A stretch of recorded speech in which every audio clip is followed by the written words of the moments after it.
tonight on BBC One. At 7 o'clock, Tomorrow's World includes a look at the dangers of driving. Barry, I've commandeered a vehicle.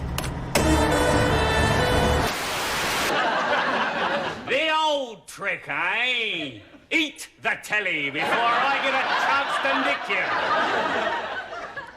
It's a toaster. Dalek, you have been defeated. Surrender. You have failed. Insufficient data. Nazi ain't got no humanity. They're the foot soldiers of a Jew-hating, mass-murdering maniac, and they need to be destroyed. That's why any and every sumbitch we find wearing a Nazi uniform, they're gonna die.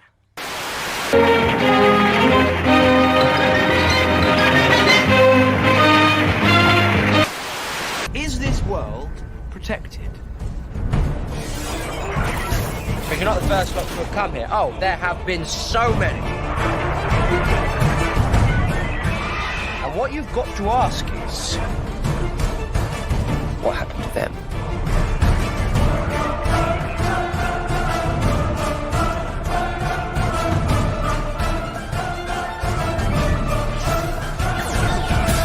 Hello. I'm the doctor. Yes, indeed. Yes, indeed. Ladies and gentlemen, good evening, good morning. I hope you're all well wherever you are. I am a bit shitty, if I may say so. When I say shitty, it's a bit under weather, right? A bit achy, right? A bit achy all day. Oh, it's cold here in Israel. It's cold and wet, rainy and wet, and I don't like it, right? I left England for a bloody reason. Although England, we have much warmer houses. However, oh boy, my made quite a miraculous discovery. Yesterday, I cleaned the air conditioning filter in my office, right? Like right over there. That thing right there, cleaned it. Noticeably warmer in here now. Noticeably warmer. So I said, look, we got to clean the AC in our bedroom. We were freezing in our bedroom, mate. Freezing. Shivering.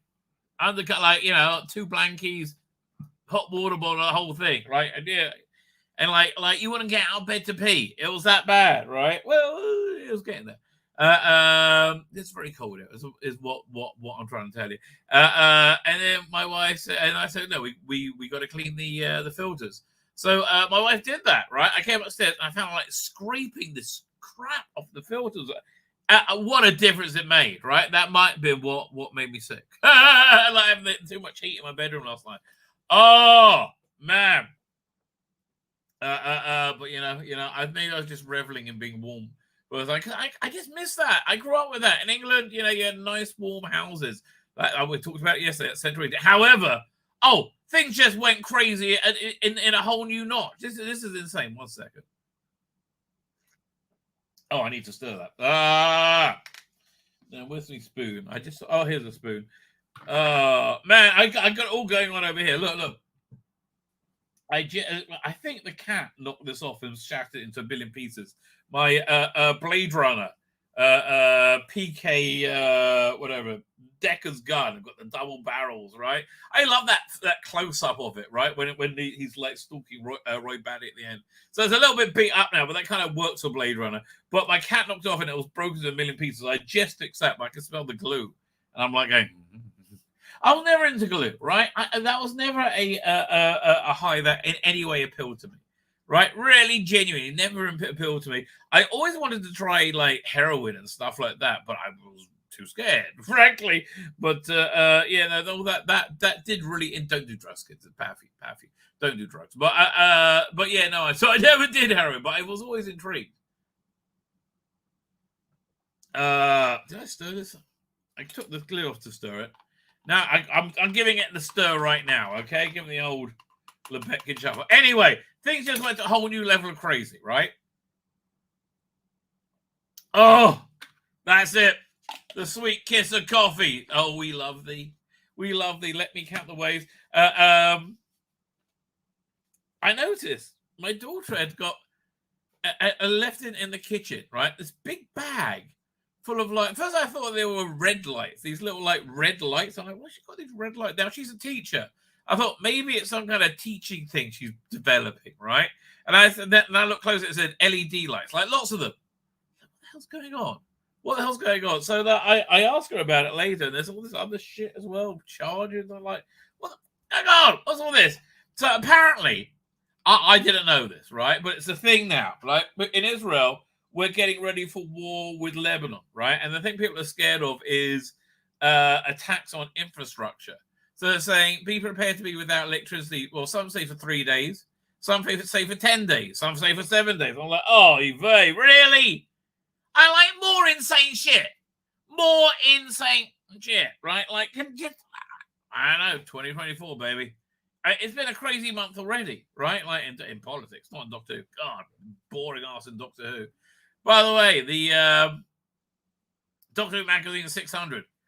It's a bit weird, right? It's a bit weird, if you don't mind me saying. Anyway, so now we're getting together all this like emergency rations, because the water stops working as well when the electric's knocked out, apparently, because everything's knocked out. And then like my daughter wants to go and get some generators. I'm like, where are we going to keep all the gas?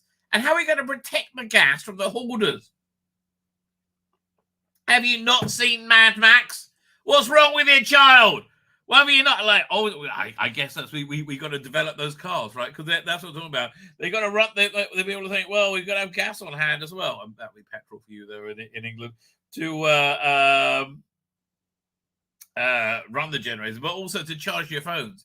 People are going to be using their cars to charge their phone. It's just like, oh God, insanity after insanity after insanity. It never, ever, ever eases up, right? It just gets crazier and freaking crazier.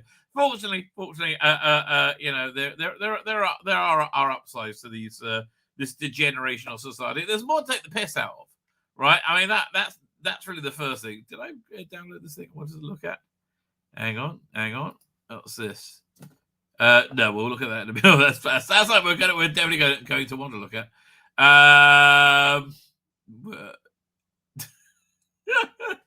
Okay, nothing makes me want to hate the character of Ace and be irritated by Sophie Aldred more than this next video. I just saw it on Twitter. I was like, what? I like what?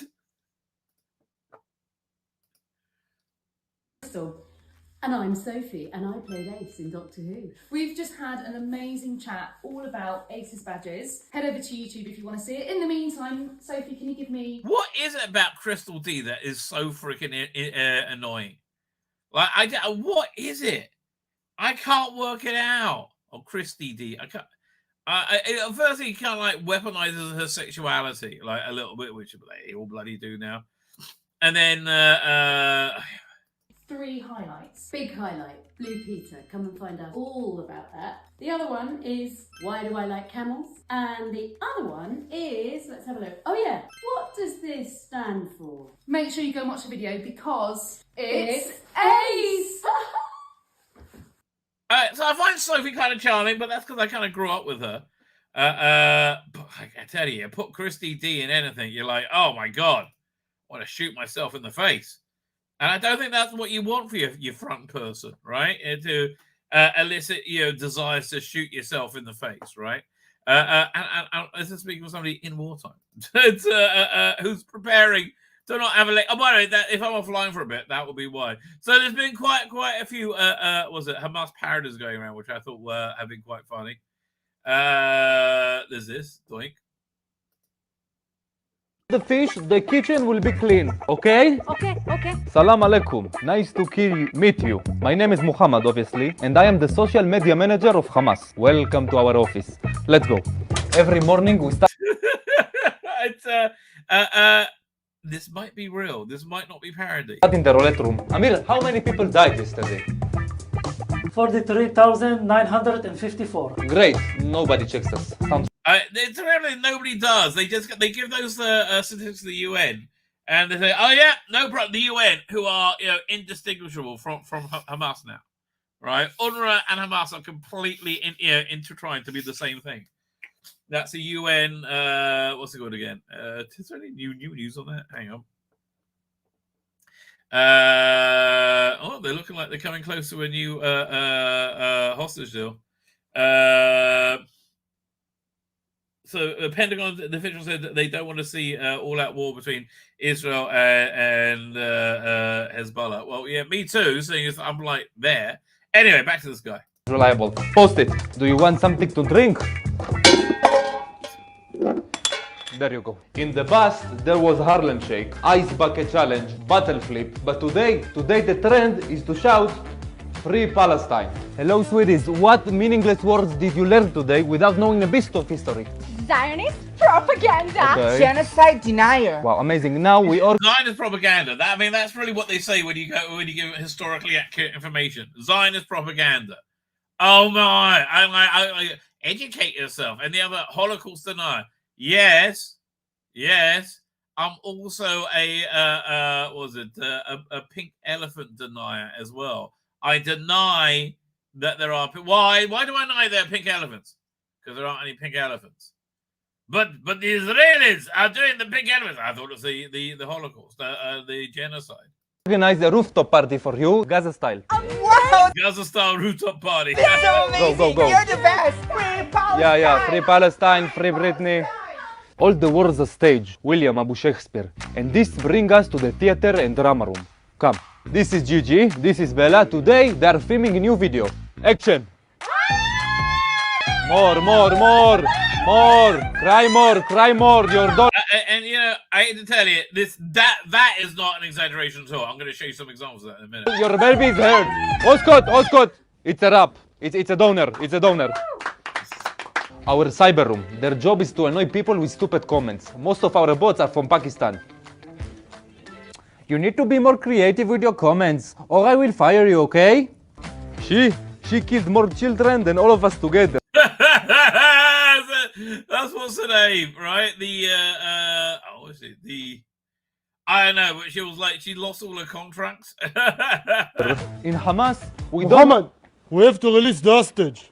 Just a second, okay? Remember, there are gonna be cameras. High five, low five, handshake, okay? Why are you sad? By the way, they all the hostages they released, you know, they were all seem kind of happy and good spirits.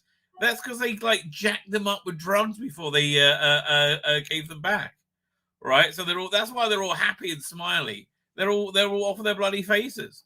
You're going home, smile.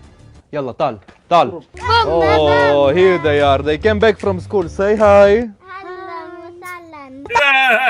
Papa, I hate Jews. Papa, I want to be a shaheed. You will be, my sweet knafe. Now go play hide and shoot. I love my children. Our polygraph room. What is so special about it? You have to lie. How will the world beat us? Who steals the food and fuel from the citizens of Gaza and uses it for terrorism? We are Hamas. Again, because everything's kind of getting shaky there with Hamas. They don't have enough people to guard the food, and so people are stealing. I hope not stealing it from us. The rightful people getting it. What? This is the truth. That's it, my friend. I have to go back to my tunnel. This is a gift from Hamas to you. My test is outside. Bye. Thank you. Shukran.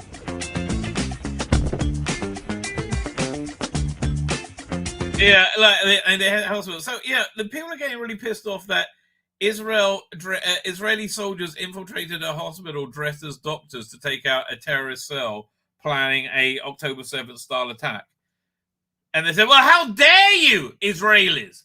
How dare you impersonate medical personnel just to get to Hamas, who are using a hospital as a military base?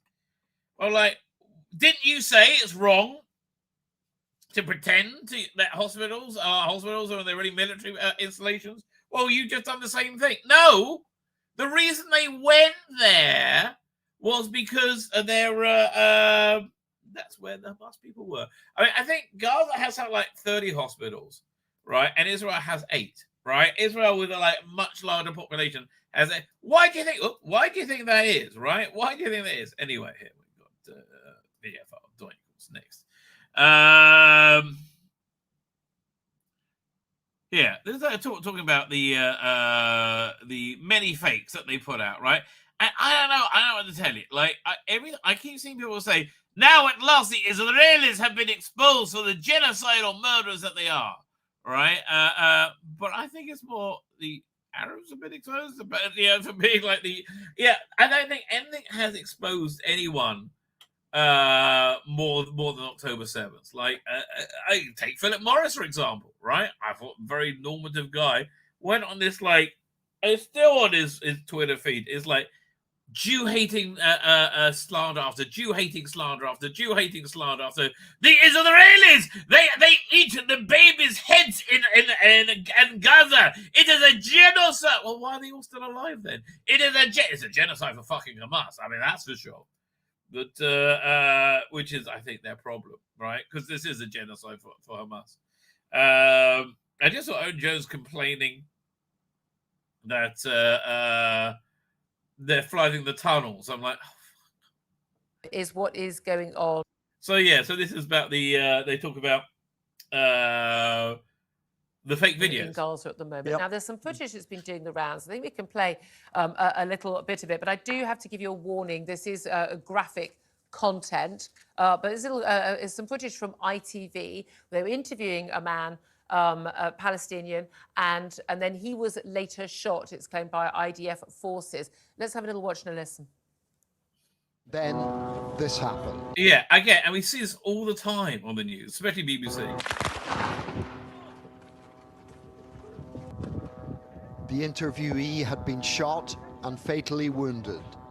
You can see them place their flag on his chest. All right, so now we're going to go into a bit of a deep dive of this. As he was carried away, the white flag was turning red. Right, I mean, very upsetting footage, and I think, we should always, in war, call out to... Again, the goal is to paint the Israelis as inhuman, bloodthirsty monsters. Whether you... And they're being so successful is that when people hear this, they go, well, they are! No, we're not. Whoever side you on, call out acts that are not... are not part of the rules of war. That there is still rules for this. But Chris Parry, you are very, very clear as far as you're concerned. This is faked, not faked by the ITV team who were there doing very dangerous work. By the way, but they should have known bloody better. But you believe that this is the hallmark of a faked shooting. It's classic fake, I'm afraid. One could go through in detail saying what's wrong with it, but this is something that we've seen all throughout this campaign, that the Gazans and Hamas keep putting out these fake videos, and it's hooked a lot of people. What's fake about it, though? Explain to us. So if you look at the detail, you've got changes in clothing. You can see the break at certain cases where they've actually done a retake. There's no evidence that it's an Israeli sniper at all. That's the thing. I see all these videos say, look, the Israelis just shot a Palestinian child. I see a picture of somewhere of a kid running and falling over. It's really all I see from a distance. You just hear a gunshot as well. And we also know that Hamas do force flag activity. Yeah. So even if the guy had been shot, it could actually be a setup by Hamas who say, here's an opportunity with an ITV crew, which we know about, of course, because we're controlling this. OK, let's shoot the guy. Yes, because they wouldn't be given access otherwise. But the interesting thing, of course, someone's been shot. It doesn't seem to be, maybe it's different footage there, anyone attempting to save this man, but you put the flag on top. Very good imagery. Yeah. This has gone round the world. This has gone viral. People are bleating about it and all that sort of thing. Right, again, this is anti-Semitism, right? Defamation of Jews. This is pure anti-Semitism. This is what anti-Semitism is. And then people who like to be anti-Semitic, again, like Philip Morris, you go, oh, so you can't legitimately criticize Jews now, or can't legitimately criticize it? You can. This is illegitimate criticism. And I was going to talk about this on the show and say, look, we need to call out when Israeli soldiers, commit war crimes, we should call it out. But it hasn't happened yet, darling. Notice there's no fear from the other people. There's been a sniper apparently who shot a guy. And the other people are acting as if they're on a stage set. They're not running for cover, are they? Do you believe that they were? Oh, no, it's ridiculous. I mean, if you've been in any situation like that, none of the ingredients, including the ketchup that's been used as blood, I'm afraid, are authentic. You're not. Yeah, this sounds all right. Well, the reality is closer to this. And again, Hamas's control of Gaza is really shaking. It's from what it seems to me. Because look at this.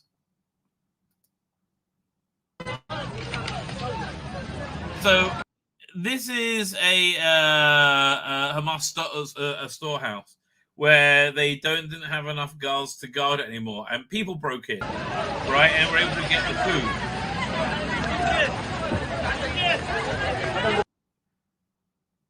People going in. Hamas controls this shit.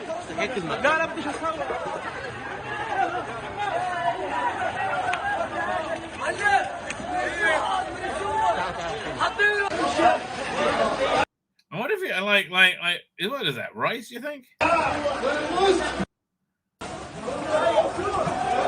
Where is the Pop-Tart aisle? I want the Pop-Tart aisle. That will be me. Right?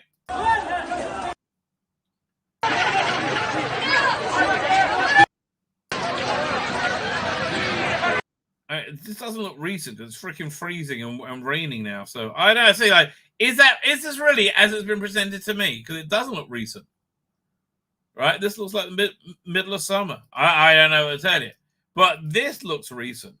Second video file. Doink.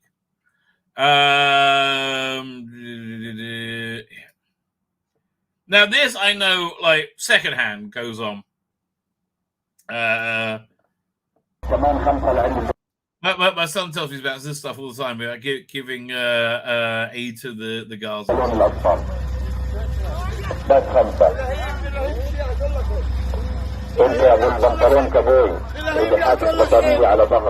صحيح والشبشب تعال عند السرعه الباقي كله عند الجدار الاصفر خير ان شاء الله على الوضع انت ولا تعال انت ولا تعال.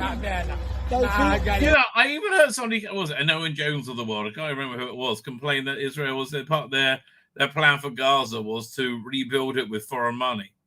Well, yeah, the Arabs have a bob or two. You never noticed, right? I wanted to rebuild it, make it look beautiful. I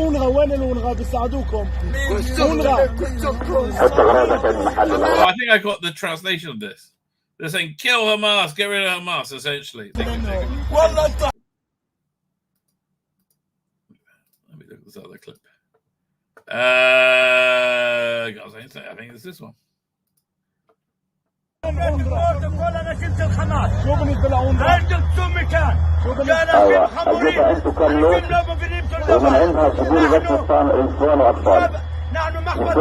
the thing. I mean, look, they're probably lying through the teeth and all hate Jews, but people are expecting like an overnight solution. There isn't one.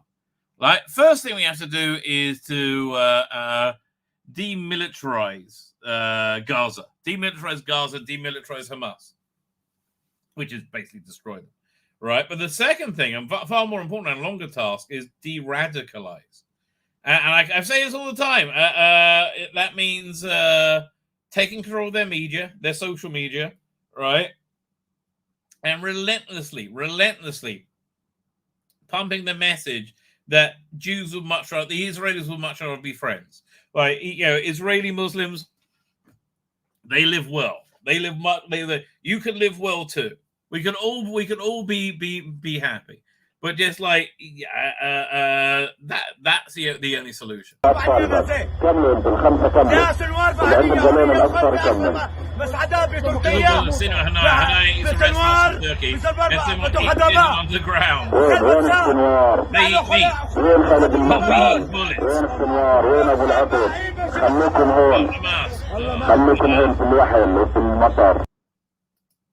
Can't argue with them, right? Can't argue with them there. Here, there's one more parody we'll look at. What's this one? Doing. What else we got? Oh, 1 second, my son's calling. Let's see what he wants. Reuben, how are you? I'm good. Where are you? Oh, you're home, aren't you? You're home for a couple of days. Okay, I will tell Mommy. She will lower the drawbridge and put the flags out. Oh no, she'll let you come in. I'm saying she'll put out, a parade, the red carpet. She'll start cooking as soon as she gets home. Yay! Sure. I mean, I'm on a live stream, and everyone can hear my side of the conversation. How's my prostate? I've never checked. How's yours? Okay. Well, I'm happy to hear that. Okay, do you really want to know what my prostate is like? Okay.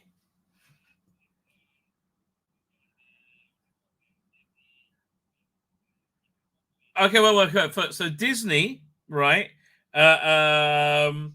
You need to put my phone number in, and I get a text, and then with the number, I send you the number, right?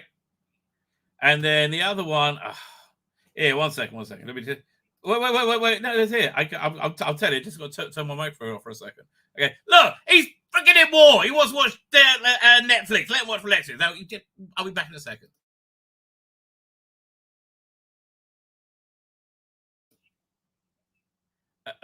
So the email for our Disney Plus, I think, is Lebetkin at Gmail. I'm pretty sure Lebetkin at Gmail. No, it's not an email. It's my phone number. Okay, very good. Bye. Yeah, I got to take care of the war effort, baby. Right, he's home for a couple of days. He wants to watch Disney Plus. He wants to watch Netflix. I'm there for you, baby. I'm there for you. Okay, good. And I didn't spill my Netflix password. Fine, but we're about to watch this. Look at that. Actually had a live soldier call in. Doink. Here we go. I'm an UNRWA teacher, so of course I make sure my classroom have all necessary supplies. UNRWA is the UN refugee, something or other. I'm an UNRWA worker, so of course I make sure all the humanitarian aid goes to those who really, really need it.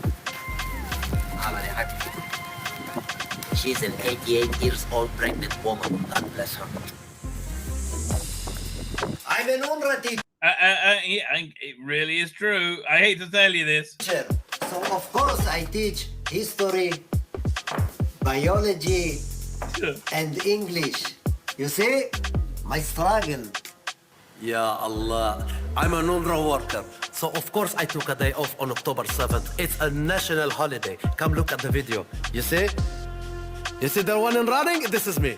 I'm an UNRWA teacher. I'm afraid. This is why we have parodies, so you can deal with these things that are somewhat uncomfortable. So of course I ran student exchange program. She's from Israel. I am Secretary General Guterres. I was horrified by what was revealed about UNRWA. So of course I think we need to double their funding. This is the UN. Don't try to understand. That was good AI. That was good AI. I was quite impressed with that. Anyway, let us start moving forward. We have a lot to get to, ladies and gentlemen. We have a lot to get to. Firstly, I'm sure Billie Piper is very excited, right? I'm sure Billie Piper is very excited that she's made it to the thumbnail. At last, your time has come, Billie. Hang on, doink. There you go. It's I don't know why it's taken me so long to get to Billie. Really, frankly. So yes, as always, I labored long and hard. Oh my God, the ratings. So we're going to look at Doctor Who magazine, and they put out the live ratings again, and they're abysmal. They're literally abysmal, right? I don't think that many people are watching on catch up, right? I think the catch up numbers are bullshit. I think the iPlayer numbers are bullshit to a great extent. I really genuinely do, right? Because I just don't like that. The gap that they have is ridiculous. iPlayer numbers are, they count you as a view for the whole thing if you watch 1 minute of it. It used to be 2 minutes. Now it's 1 minute. But when we look at it's the lowest ratings ever. And the column they write saying it's the bestest ratings ever, right? And if we didn't just have like smash hits like Mr. Bates versus the Post Office, which weren't full of divisive ideology, right? They might have had a point, but like there's nothing comparable, right? There's nothing comparable. So Doctor Who's lowest ratings ever is at the bonkers spin. To say they're fantastic. The Boys, Erin Moriarty's plastic surgery disaster. Yeah, Megyn Kelly kind of leapt into attacked her over it, right? I think quite rightly so. Because I just don't understand. She went from looking like a really nice, beautiful woman to a porn star. And not in a good way. And Doctor Who Magazine Doctor Who Magazine 600. It's weird. Okay, this new editor is a weird guy, right? He's a weird guy, and he skeeves me out a bit, right? He does. I can't work out what it is, but he's a weird guy that skeeves me out. Anyway, I laboured long and hard to bring you this Billy Piper. You can either look at me or look close at those boring old ratings. Just keep standing there, darling. Oh, Billy darling. So I changed it. This is the AI Billy. I think quite good, don't you? I think that came out quite well. But I did go through many different iterations, as I normally do. That's quite good, right? That's quite good. I tell you, the face swapper thing really, really does work well, right? But she looks a little bit too fake there, right? And a bit too muscular as well. Although, again, the muscular thing kind of works for Billy Piper. I would have gone with this one, but she's not looking into camera, right?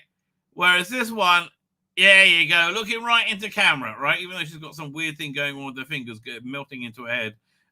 You can kind of like just say they're going behind her head in a weird way. But yeah, Billy, welcome to what I like to call the Rabbi Spank Bank. Welcome to the Spank Bank. Long time getting here. I hope you enjoyed coming. Or if you didn't enjoy coming, I hope you enjoyed me coming. One of us should enjoy it anyway. Fine. Everyone was. Let's get to the chat with that. Who are we up to? Jonathan Cox says here. But no, he's not. He says, sorry, I won't be able to join the stream today as I'm at work. Have fun. Well, Jonathan, I hope you catch up. Watch it on the catch up, and you enjoy. Right? I hope work is both profitable and pleasant for you. Bobby D75 is here. Russell Davis, loving those activists, the Ruby Road novelists. This one, oh yeah, so predictable, right?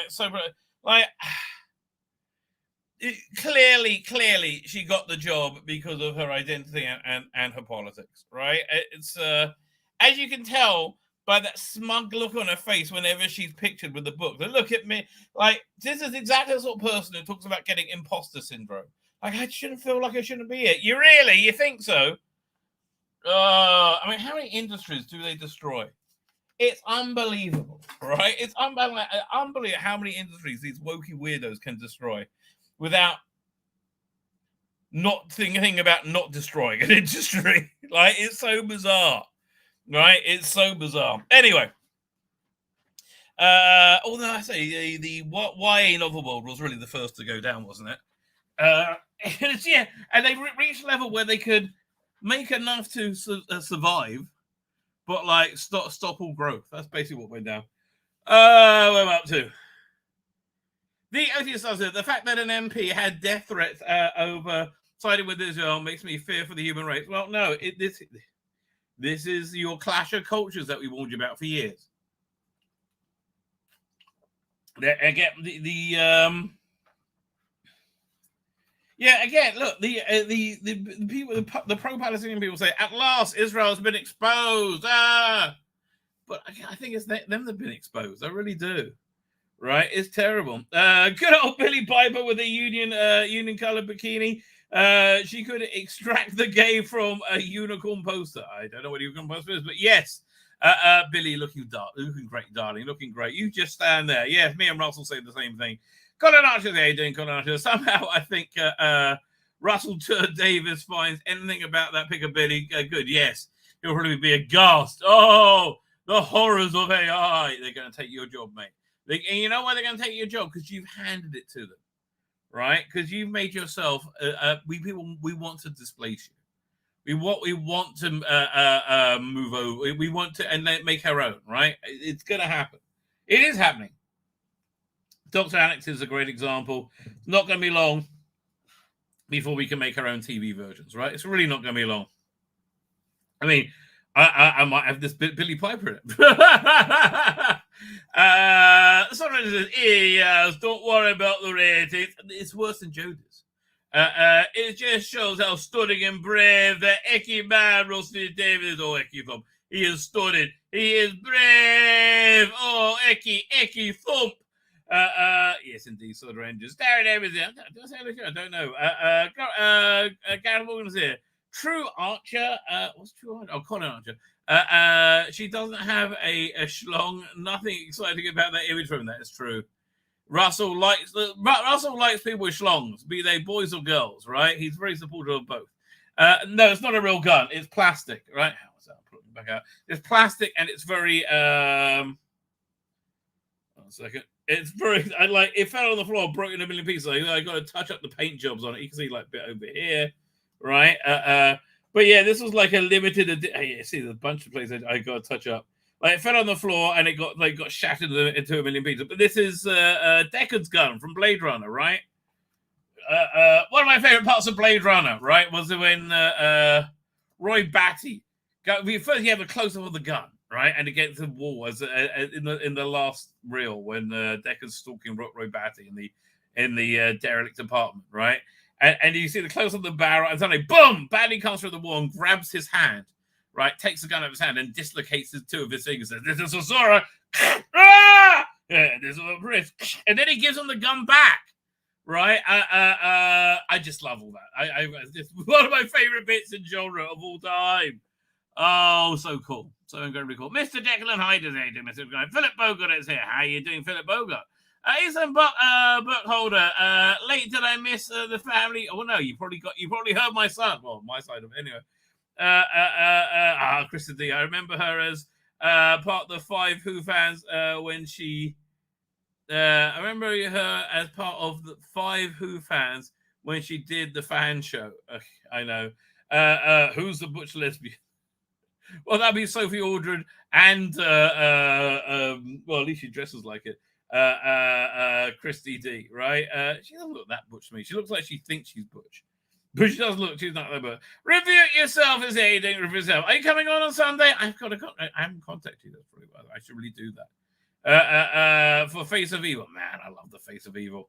What a great episode that is. Oh, so actually I've seen a couple of very good things this week. I've been quite impressed. I watched season 5 of Fargo. Finished watching that with Juno Temple. Generally speaking, excellent, right? I love Fargo, right? I like was it Noah Hawley who created it? I missed the full season, and I found the third season a bit. Was it second season was a bit off? Yeah, second season was a bit off. Third season was that was the one with Ewan McGregor playing twin brothers. So the full season I missed, which that's the one with Chris Rock. I actually just started watching it, and the 5th season with Juno Temple. Generally speaking, excellent. Right? No, and he's doing this alien show. That's why I'm really quite optimistic for it. Right? I genuinely am quite optimistic for it. Where are we up to? 5. Where are we up to? Matthew J is here doing Matthew Bay. Jay, they said the wrong Palestinian representative on radio. One male scientist could admit Hamas was evil and blamed it. Well, they always do. They can't say Hamas is evil. They blame Israel entirely. That's what they do all the time. Tag your it. I can't remember. I don't know what we're talking about, but never mind. Stop the terrorist attack on the line. How dare yes, how dare us? It's so terrible. You know, you've got to keep you have to keep it fair for the terrorists, right? Otherwise, it's just it's very hard being a terrorist. I have enough people vote reform so conservatives don't win the next election. I have enough people vote reform that they win the next election, right? I just wish there was money there to do really blanket advertising everywhere. Do events, do reform events everywhere. All the fates, right? County fates. That actually would be great, right? I sponsor a bunch of them. I remember I used to love a fate, right? I went to one with Tim Brooke Taylor there. Who even then he couldn't do up his Union Jack waistcoat, poor guy, and then he couldn't afford to get a new one made. I guess it must be very expensive. And this is why Vo Saxon makes sense. You are correct, right? You are correct. It's good to be ready for no power for 3 days for tornadoes and hurricanes. Yes, 3 days. Eating and essentials are needed here. No hurricanes where I am, but tornadoes. Well, yeah, I'm not looking forward to it. We're up to Israeli government is just as bad as Hamas in some ways. It really isn't. That's the Philip Boga. It really genuinely isn't. It's that's just propaganda, right? I guarantee you that. Okay, everything you've heard is a lie. It's essentially the idea that the settlements are grabbing land from the Palestinians. It's not true. It's simply not true, right? The Israeli government the soldiers go and shoot Palestinians in the street. It's not true. None of it. The only problem the Palestinians have is when their freedom is curtailed because for security measures to stop them murdering us because they want to murder us. If they just give up on the murdering us thing, their lives will be fine, right? And that's really where they get 75 years of occupation. No, 75 years of Jew hatred and refusing to live next to Jews, right? We're really not as bad as us in any way, shape, or form, right? That's like saying that British government, they're as bad as the Nazis. No, they weren't. I mean, during World War II, no, they weren't. I mean, they weren't lily white, but they weren't the fucking Nazis. Right, Churchill wasn't as bad as Hitler, right? It isn't true, Philip. I guarantee you. I know firsthand. That possibly was a failure. I said that. I think it was talking about my one. Right, exactly. Yeah. That's why, because I know from my first-hand experience what's really going on.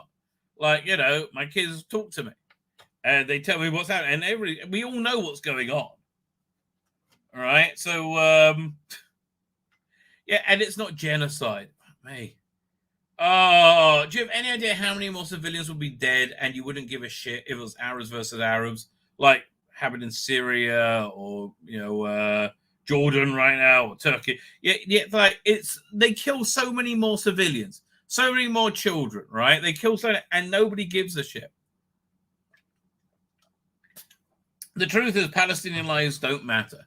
Palestinian lives don't matter to Palestinians. They only matter when they can blame Jews for losing them. That's the only worth of Palestinian lives to people like Hamas. The wait for Billy was worth it. Good work, Rabbi. Well, you're welcome. You're welcome. I do like to do my best. And again, that Billy, it's really quite remarkably good.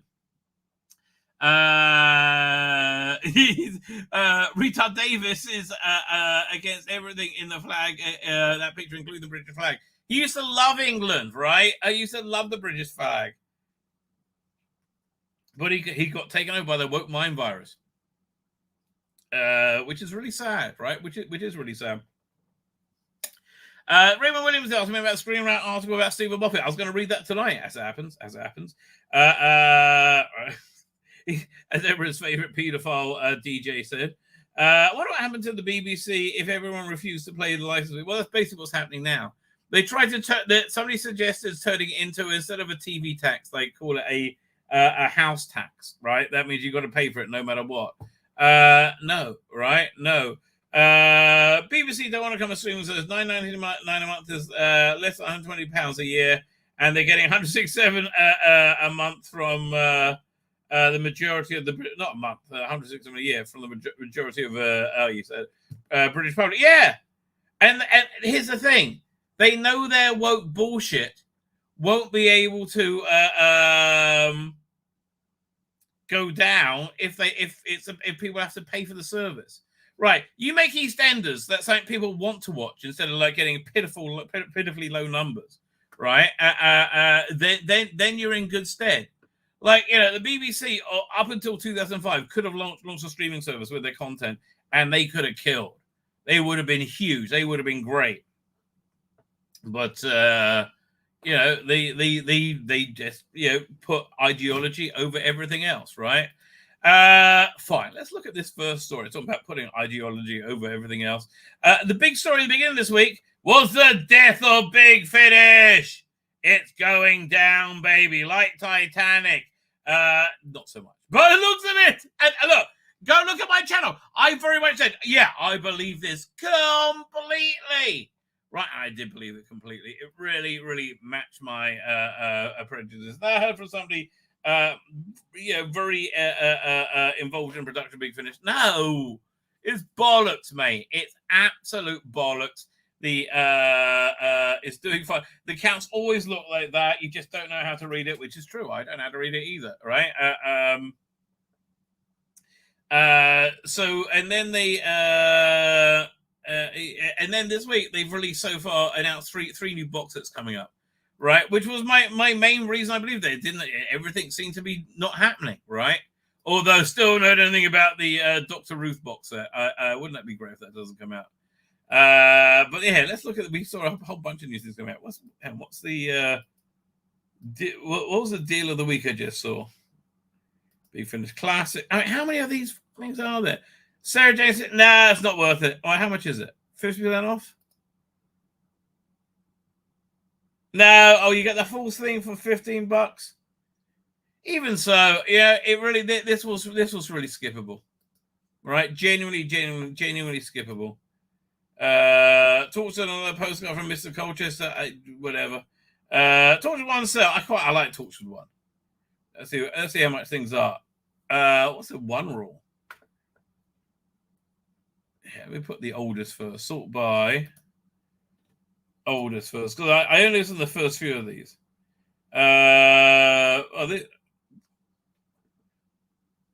One rule. That was just a standalone one, right? That was a Tracy and Open one. This one, the machines are good, but I think $22 is too much for it, frankly. So I'm going to say no, yet on that one. What's the next one? So we had Sarah Jane Smith, Torture one, Deal of the Week. Not for now, not really. Fine. So here, let's look at news. Because again, we had a bunch of release announcements, and let's go for it. Because again, I was so convinced that, like, yeah, that's it.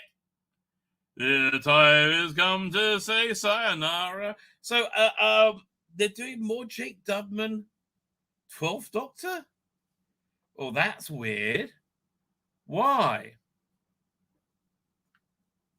His 12th Doctor really is his weakest thing he does. It was okay as a narrator, but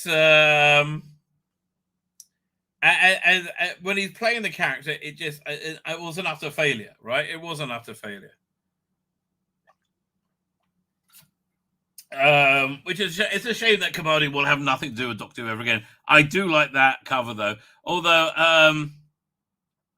it's so like a BBC box ticky having what's her name, Visha Palmer, right? It just feels like look, we got a token. Look at our tokens, and I really think it's a BBC edict. Well, who knows though. Who knows? Or maybe she's good. But here's the thing. You condition me to expect low quality when I see non-white males, right? Because I've seen a lot of non-white males over the last 7-8 years, and I've seen a lot of low quality. Maybe you should have kept the quality up, right? So let's see what this is about. His word is as good as his bond. Jacob Dubman is back in brand new 12th Doctor Chronicles due for release in March 2024. From Big Finish Productions. So it's Chronicles, which means he's not he's the narrator, I think. Right? So let's see who's writing this. Oh, okay. Yeah, no, this is a no. Right? This is a totally a no. The 12th Doctor has always been one to resist authority, but now he finds himself inducted into the Time Agency and You Only Die Twice. 3 new action-packed full cast. I'm not interested in full cast mentions following on the events from the 2021 acclaimed box set Time. Who acclaimed it? Who had anything like that? It's been memory hold. I totally forgot it. Agent Who? When the Time Agency faces its greatest threat, Kira Sandstorm knows there's only one man for the job, but saving the universe is one thing. Keeping the Time Agent Doctor in line is far more impossible. Oh, God, I hate this. Jacob Dubman returns to portray the 12th Doctor, the 12th incarnation of the Time Lord, where alongside Visha Palmer, best known to Doctor Who fans as Yaz's sister, Sonia Khan. Well, why would Doctor Who fans know about the Jodie era? I don't know about it. And it's a scant $23. No! Or download it. No, £18. At £19 download. No, that's a no. So we got songs right via Georgina Cook. His clients have conquered millions of worlds. His weapons have ended billions alive, but his private resort has a sort of security that only trillions of credits can buy. Not even the time it can bring quartermaster to justice, which is why Kira's enlisted a new recruit. The Doctor has faced many villains, but this time he'll have to become one. Actually, I have to tell you, if Capaldi was doing this as a mini season, I would like it. Right, I'm being a bit po-faced, right? But the only writer I recognize is Theo Trevorway, who changed the name from another thing. I don't know. It just it seems to be that cliquey identity hiring is the way to go. It's a Big Finish like. Although again, BBC probably insists on it as well. But do they fight? I don't know. I really don't know. So, Never the End is by Ben Teds. Come to collect.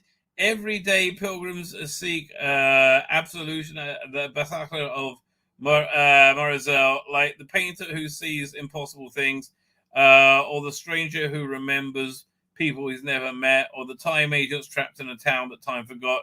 But Christoph Haseman will have no absolution once he made the deal. Again, made the deal with, and at last the devil has. Again, I think if this was a mini season with Capaldi, I would love the shit out of this. Right? This time it's personal. You only die twice. That's the entire thing.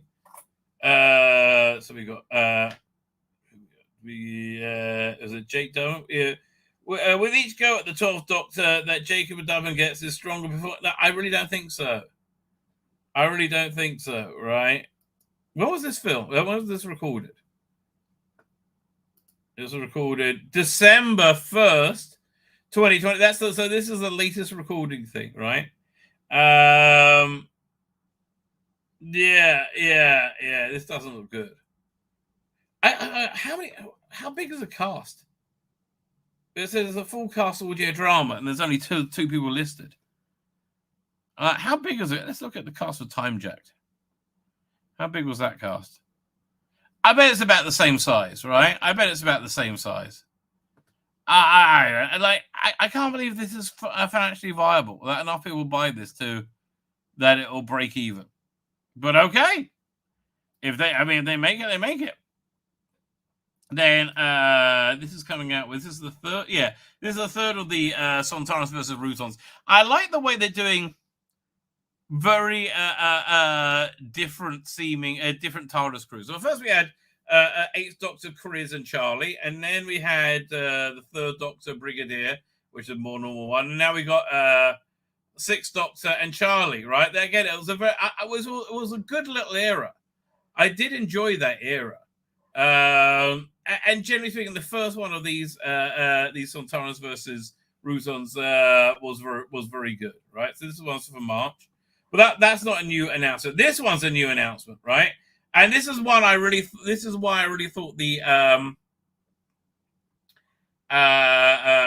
Big Finish were in real trouble, because this is it was a March release, and there was no word about what it was at all, right? If it'd been recorded. And again, I think announcing, this is the second thing they announced this week, right? The Joy of 6, especially with Nicola Bright said. Get ready to mark 4 decades of the 6th Doctor this spring with a brand new box set, full cast audio drama from Big Finish Productions. Honestly, I think they might have killed the my 6E, right? It's just like they're always so bloody woke, right? They're always so woke. I think I'll give it a miss. But yeah, honestly, I think, but maybe let's see if they can talk me around, right? Good writers on it. Jacqueline Rayner, Chris Chapman, and Robert Valentine. I can't argue with there. The most bombastic and colourful time was first arrived on screens on the 16th of March in 1984. and the end of the Doctor Who story, The Caves of Androzani. To commemorate this occasion, March 24 sees the Sixth Doctor materialize in The Quinn Dilemma, a 6-part audio drama starring Colin Baker. Well, that's interesting, doing a 6-parter with him. He has no one. Oh, okay, 6. He's the Sixth Doctor. Sixty is reunited with not only his television companion, Perry, companions Perry and Mel, but also the 2 companions created for him on audio, Constance and Flip. Well, what about Evelyn, even though she's dead? Right? I don't know. I think they should find some way of referencing her. Right? The guest can also be contain. The guest can also be a brilliant selection of actors making their Big Finish debuts, including Johnny Broadbent from Thomas and Friends, and there's Villain Quinns, the Carrie Quinlan, Andrew Dunn, Sanjeev Kohil, and Nikki Kelly from Heidi High. I mean, that's wild, going back a while. So $18 download. If you want to get they're only doing 1,500 copies. And it will not be repressed. I'm not getting a pressing of it. Fine. So it's a 6-part story. So there's 6 like hour-long episodes by the looks of it. Is it? How many? One second. Let's have how many backstage? No. Production. 3 discs. Okay, so each episode is 30 minutes long each, right? Fine. So we got the Excitation by Jacqueline Rayner. Fine. Hints of a temporal anomaly bring the Doctor and Mel to the Arul Alpol on the day King Otho steps down as ruler, but Otho has a dilemma. Which of his 5 sons should succeed his throne? He has a deadly game in mind to solve the problem, and the target is a certain Time Lord. Okay. Escape from the Holy Island. The history book tells us that the 8th of June, 1793, the Holy Island of Lindsfarne was burnt to the ground by Viking raiders, but history also recalls that a fiery dragon was seen in the sky. Can that be true? This is by Chris Chapman. With time running out, the Dr. Perry and young H.G. Wells. Oh, he's back. Did you have the same guy playing him, I wonder? Try to immobilize the island's monks as real raiders of the Lindsfarne Thunder over the North Sea, and they don't look like Vikings. Okay. Robert Valentine does sibling rivalry. The Doctor, Constance and Flip, a good combination. Flip are stuck on an alien planet in the middle of a civil war. To make matters worse, the Sontarans have invaded. Okay. To make matters even worse, 2 dastardly Quinns, the volatile Claret and the odious Delan, are both on the scene, and Doctor may not survive their furious competition. This actually, I have to say, sounds quite good. Oh, don't make me want you. Don't make me want you.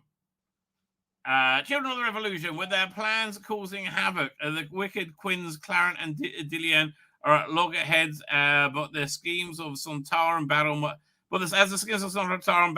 Marshall score reach the climax. Oh, it's the climax. The only thing seems more dangerous than the brothers competing against each other is them joining forces. So, this sounds like Big Finish doing kind of the same structure as Flux, right? It really does feel like that, doesn't it? The 1,000-Year Thaw by Chris Chapman. Once every 1,000 years, the frozen planet of Zycrus thaws, revealing the most fertile soil in the universe for a brief window. Zycrus becomes the farming capital of the cosmos and brings with it many visitors, including a small blue box with its 2 occupants keen to stretch their legs. But as the ice melts, the temperature rises. The Doctor and Perry realize the small stroll may be the last one they take ever. Okay, finally, the Quinns have succeeded in their quest a little too well. Multiple Doctors congregate on Arampol, bring with them a terrible threat to reality. Well, this actually okay. Oh, don't make me want you. Don't make me want you. This actually sounds pretty good. Oh, are you going to be woke? Oh, I feel like a battered wife. Maybe he'll be nice this time. Jackie Ryan's also a producer. So it's a 40th anniversary one. I don't know. I'm very tempted. I'm very tempted by this. Let's have a look. Let's see how much it is again. $24 out in March. Oh. Maybe. You might have talked me around, right? You might have talked me around. I don't know. That looks pretty good. I'm such a softie, right? I crumble so easily. And then finally, when was that recorded? Wait. Come back. When was this recorded? Again, I'm trying to find like the last thing, the last recording date. Backstage, December 18th. Okay, this is clearly, what made it look like they didn't have anything going on was the website wasn't updated. Right? It seems to be just that. And then this was announced today. Looks like the Sixth Doctor meets the brain crabs. Now, I like the brain crabs a lot. I really liked that last Christmas. The only thing I didn't like about it was how they didn't write Clara out being old in it. I thought that would have been lovely.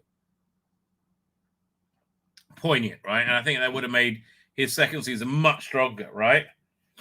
A brand new box set of audio adventures awaits the Fifth Doctor and his friends to release in April from Big Finish Productions. The Dream Team. Well, at least this this box set has a specific title, which actually the last one did as well, right? That makes a big difference for me, right? That really makes a big difference if they have a specific title, right? Not a generic title, right? A specific one. Hopefully, who knows? Let's see who's writing it. Let's see what's in it. So, Brexit from Big Finish Productions. Mysteries come in all shapes and sizes and forms. A small-scale murder to an alien conspiracy, and when they arise, the Dr. Tegan and Nyssa, Dr. Tegan and Nyssa are the perfect team to deal with them. Okay. Pete Davidson stars in the Fifth Doctor in the Doctor Who box set, The Dream Team. Joining him for full cast audio drama are Matthew Wardhouse, Sarah Sutton, Janet Fielding as companions. Adric, Nyssa, and Tegan encountering death and deadly dreams. Oh, so the two unconnected stories. Oh, I hate that. I really hate that. Right? Oh, the dream. Now I'm back to being generic again. And Lizzie Hopley as well. Okay. There's 3 stories on this. Let's have a look. So we have the Mulfolk Murders by Tim Foley. I quite like Tim Foley. St Andrews, Scotland. The Merfolk are a university. Are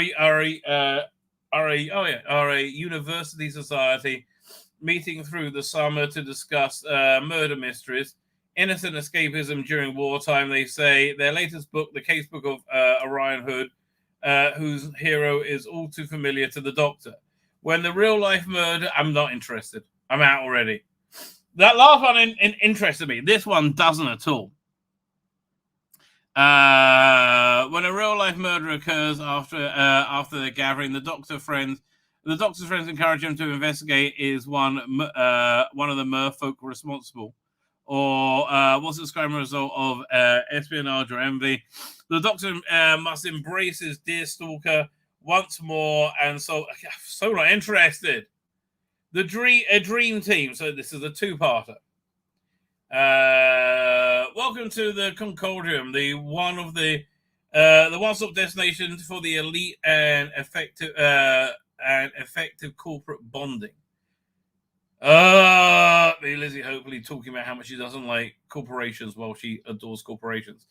A protected wonder of the universe is being exploited for company away days, but the Dr. Tegan and Nyssa and Adric land to charity organizers. They fall into a web of perfectly tailored nightmares as the Doctor confronts one of the most dangerous monsters in existence, one that uses his own mind against him, that feeds his companions to fall deeper into the trap. Yeah, okay, Dream Crabs. Okay, a Dream Crab. This box set also includes the second of the 24 interludes read by Dan Starkley. Interludes is a 1-hour audio book with special music, blah, blah, blah. So that is Meanwhile Turlo by the uber woke Jonathan Blum. Jonathan Blum was like embarrassingly woke before, it was fashionable. So, and he was embarrassingly woke. He probably still is. I have no idea. There's a crisis in Grey Solent, and only the Dr. Tegan and Turlo can stop it. Except one of them may be otherwise occupied. Turlo has managed to find a crisis of his own, a very personal one. While his friends are saving the planet, he's trying to save himself. Super not interested in this. The Dream Team. You're dreaming. You think I'm going to buy. How much is this shit? 20. So when was it recorded though? This was recorded a while ago. Okay. Me being convinced, Doctor, that Big Finish was on its knees was from them not updating the website. But I'm not buying this shit. Leave me alone. I'm not buying it. Leave me alone. It doesn't look like it's very good, right? It does not look very good. Fine. With that, ladies and gentlemen, let us have a little peruse of the new Doctor Who magazine, right? Which just gets weirder and weirder and weirder, right? I think that's the only way to describe it. It gets weirder and weirder and weirder. In fact, here, I think it's on Facebook. Let me see if I can find it. We got over here. 1 second. Facebook video downloader. So this is a 600 issue, and it's just a weird cover that they're very, very proud of, right? They are very proud of it. There we go, Doctor Who magazine. They didn't put this on Twitter. They only put this on what's it called again? Facebook. And I'm sorry, I just find the new editor weird and creepy. I'm not saying he's a paedophile, but he turned out to be. I'll be like, oh, that makes sense. And again, I'm not saying he's a paedophile. I'm really not. I'm really, really genuinely not. But there's just a creepy vibe I get off him. Don't know what to tell you. So this video came out with it. No problem, Mings here. How you doing? Everyone here, tardy box again. They did get tired after the first box set. Hello? Yes? No, you're absolutely right. Yes, we are on the TARDIS, and yes, you will soon be seeing everything.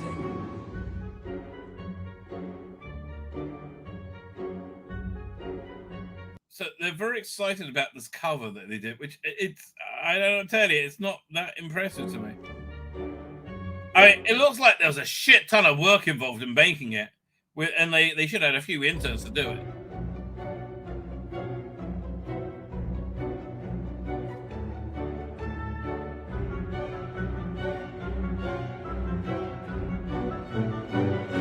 That console's just ridiculously too big. It really is just ridiculously too big.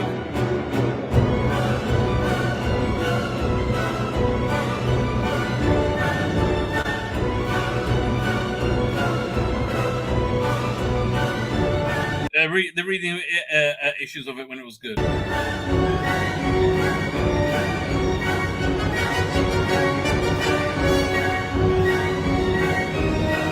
Yeah, this cover just looks very labor intensive to me. And they're very proud. I mean, this video goes on for a while.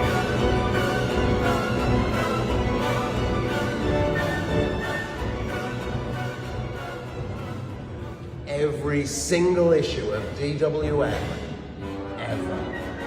Every single issue. Every 600 issues. Happy 600! Happy birthday. Yeah. I think it's kind of normal to be creeped out by this. Yeah. No, they basically took a ton of time to do this. Look how big that console is. It's ridiculous. To issue 700, shall we? Right, we're off. Best of luck with that, mate. Okay, so they're very excited about issue 600, right? Very excited. Okay. So, where's the page turning thing? Oh, there we go. Doink. Is this where the World's of Doctor Who? This was like a 6 or 7 disc thing, wasn't it? What? Was it big finish? We got to use the code EPIC. Do you get the whole thing? Worlds of Doctor Who. This really? I mean, I already have this, but like, man, if they're giving it away, I mean, it wasn't great. Is this again? Is this the whole thing? Looks like it is, right? It looks like it is. Blimey, that's impressive. It was like, here, 1 second. The Worlds of Doctor Who.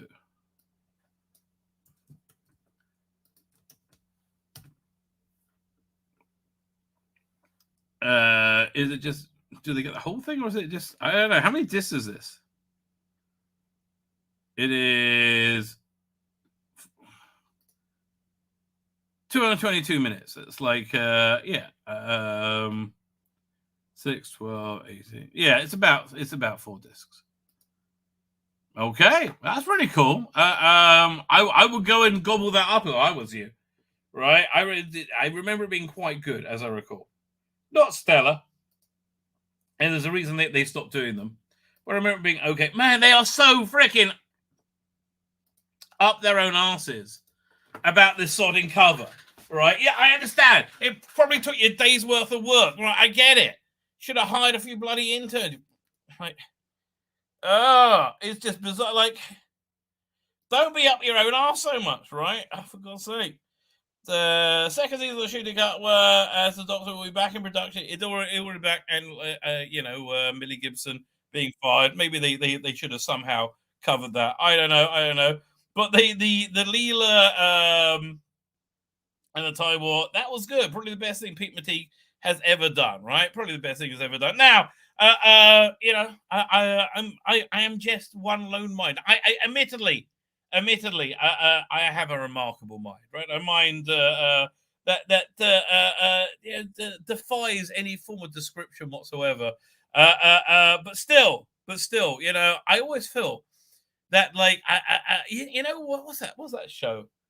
Starfalls. Where it was like the puppet show that wasn't Jerry Anderson. It was the other one, the Japanese one, where they had these little robots that joined up to make a giant robot. No, little spaceships that joined up to make a giant robot. That's what it was. It was little spaceships joined up to make a giant robot. I always thought that was a bit duff, really, quite frankly. Because, like, if you had spaceships, you had a group of spaceships. Now you got one robot that's on the ground. I don't really had a sword, whatever. I got to understand it. But the idea behind it is a good one, right? The idea behind it is one we should look up to and admire. It's when the Doctor meets his own self, well, not so much anymore. There's too many of them, but they do commune telepathically, contact, like that, right, like that, and then by their merged, and I'm not talking in a sexual manner, obviously, but maybe I am. When they merge their energy later, they come up with a gestalt entity. I'm about to gestalt all over the place, honey. I am indeed, because who am I going to gestalt with? Only the finest, only actual royalty. Birmingham's King of the Geeks, Dan Hanley. How you doing, sir? Ready to be gestalted in the nicest possible way. Hello, mate. Right, jigger. Well, not too bad at all. I just missed this. People agree with me the console's too big. We're still on that one. Sorry? We're still on that one after 3 months. Oh, God. Yes! Okay, have you looked at Doctor Who magazine yet? I haven't. Again, as is always the case, what do I always say? I have it on the shelf behind me. I picked it up on the shelf earlier behind today. You. They are bagging on about their cover in a way Yes. that they're like, again, I get it. And I don't know what it is about this new editor. He creeps me the fuck out. He's a strange customer, isn't he? What? He's a strange customer, Jason. He could just be a weird dude, right? But I don't know. He's been around. Jason Quinn's been around for a really long time in publishing and things like that. I've got some mutual friends from the day job, and he's quite eccentric. So I was a little surprised. Yes. I was a little surprised to see him turn up as the editor of Doctor Who magazine. But I mean, he seems to be being creative with it in some respects. But you know what? He seems to be the first editor for a long time that isn't a fan of the show. Right, it seems from the late 80s onwards, everybody working on it was a fan of the show. He seems like one of the not we.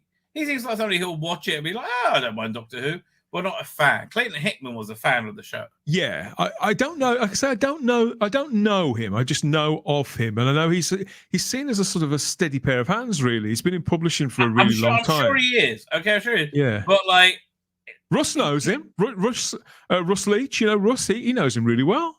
They've worked together on. So if you asked him, he'd probably be able to tell you. But it wouldn't surprise me if he wasn't a Doctor Who fan. I mean, obviously Tim Quinn, his brother, is a big fan. He used to do the Doctor Who comic strip. That's his brother. He's Tim Quinn's brother. Yeah. Tim Quinn and Dickie Howard. Oh man, I used to love those. Yeah, they were great. What, are they still alive? Yes, because at the time. You see, obviously, because I move in those circles. Well, you do as well. Come to think of it, you may or may not know that at the same time that Tim Quinn and Dickie Howard were doing that strip in Doctor Who magazine, they were also contributing 3-4 page panel strips to titles like Fiesta and Knave. I did know that. I did know that. That's what he seems like he should be the editor of Fiesta or Knave. That's what it is.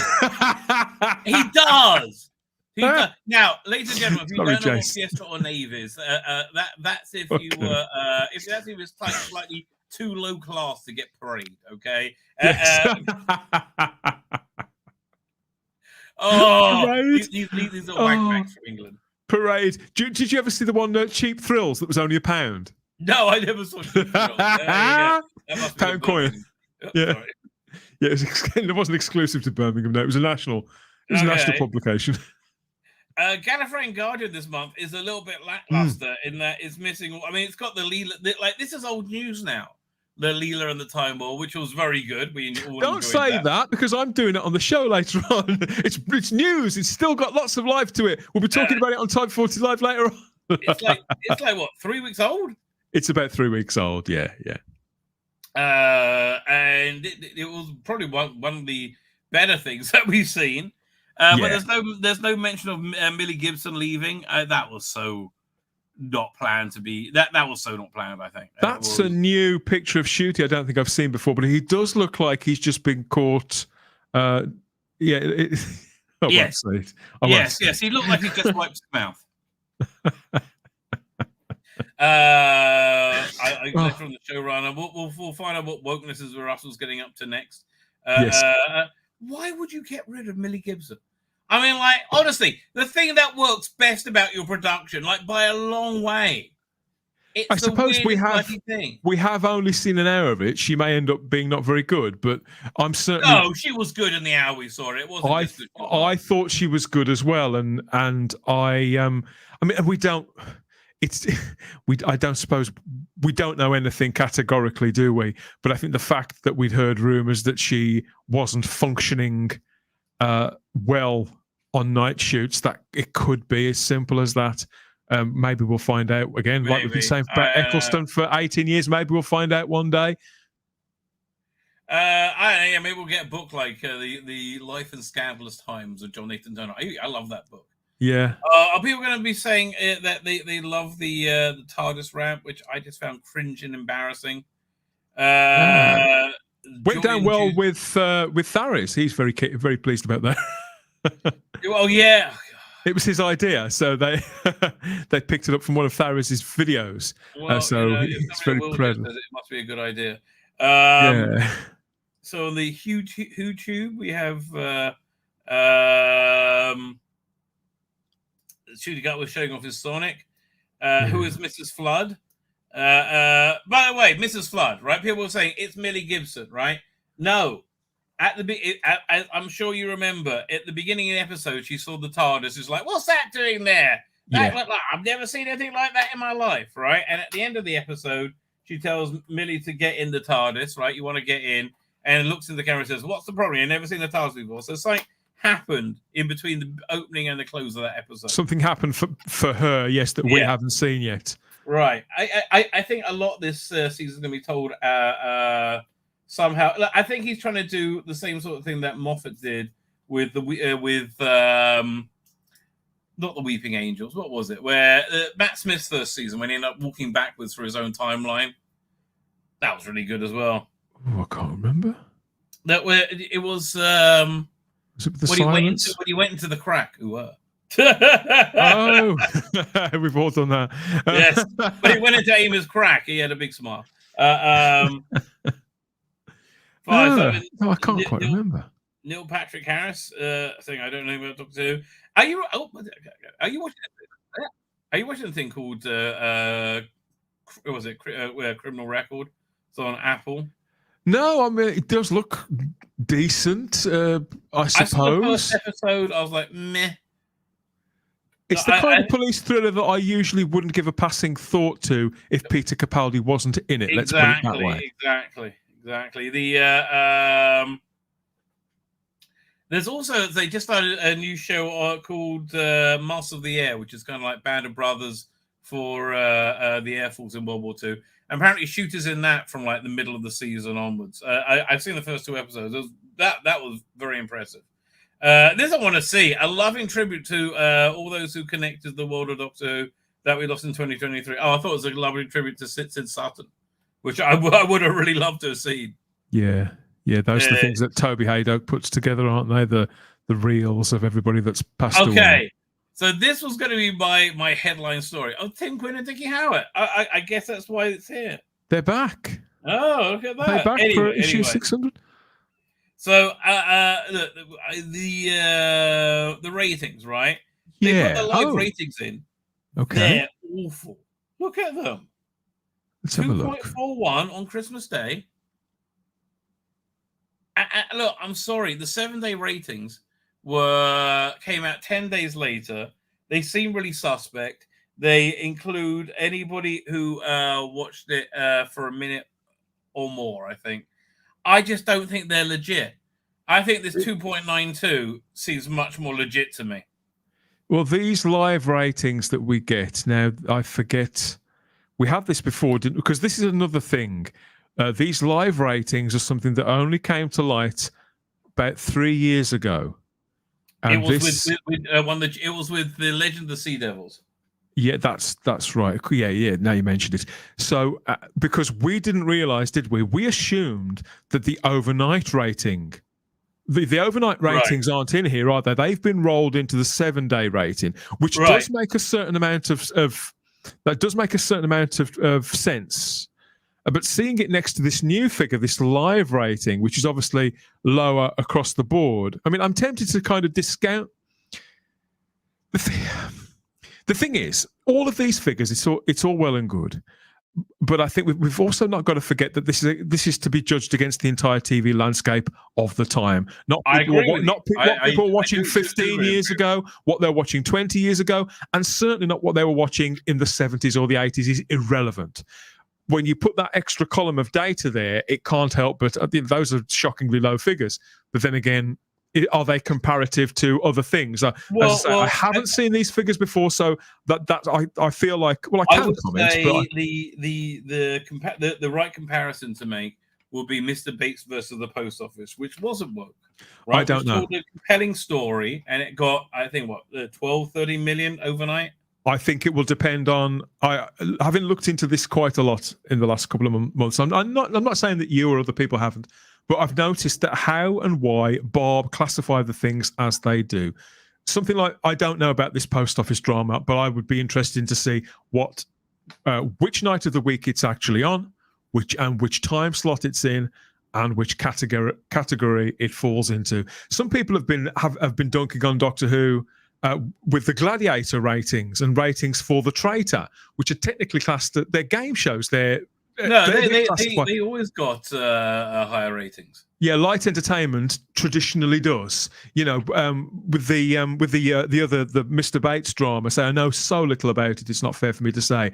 I gather that it's done very, very well for ITVX, which has been ITV's struggling streaming service, which is very nice to look at, but it buffers, or at least whenever I try and watch anything on it, it buffers really badly. But looking at these figures, if I look at these 7-day ratings figures, I maintain that those figures are perfectly fine. I don't think. I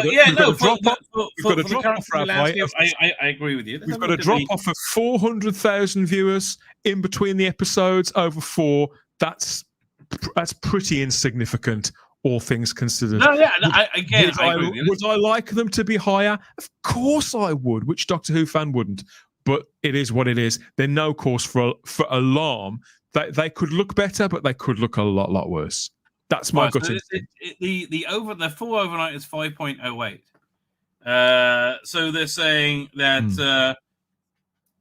2.16 million people watched it on iPlayer.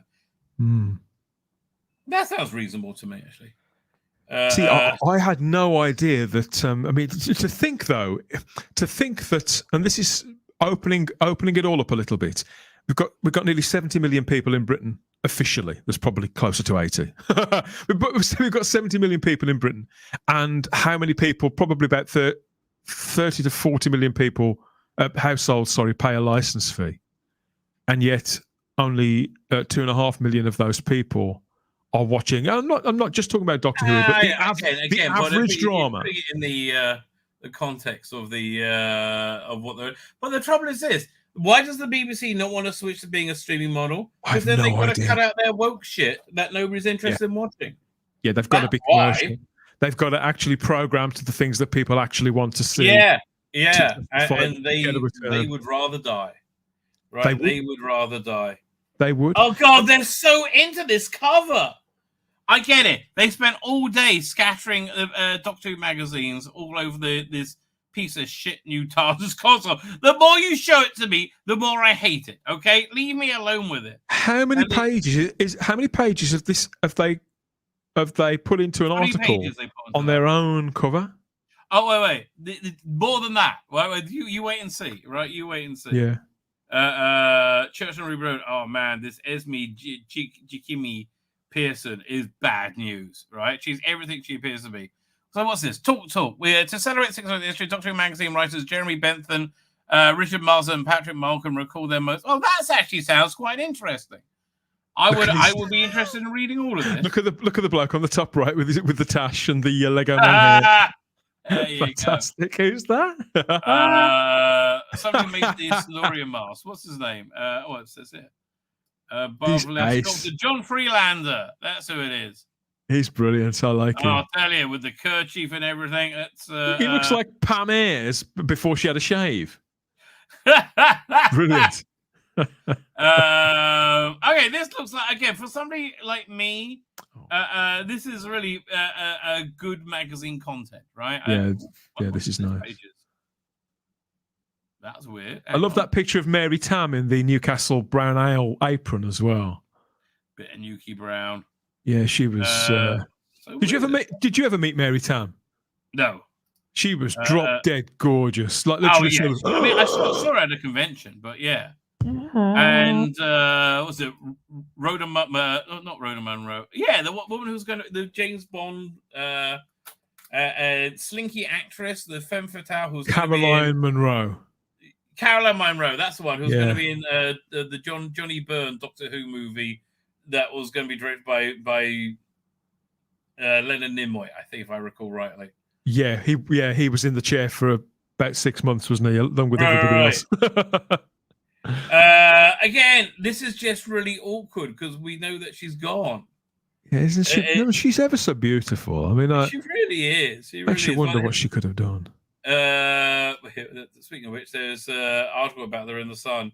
So now she's just like relaxing in the sun. In the sun. Yeah. By the way, have you been watching the TED TV show?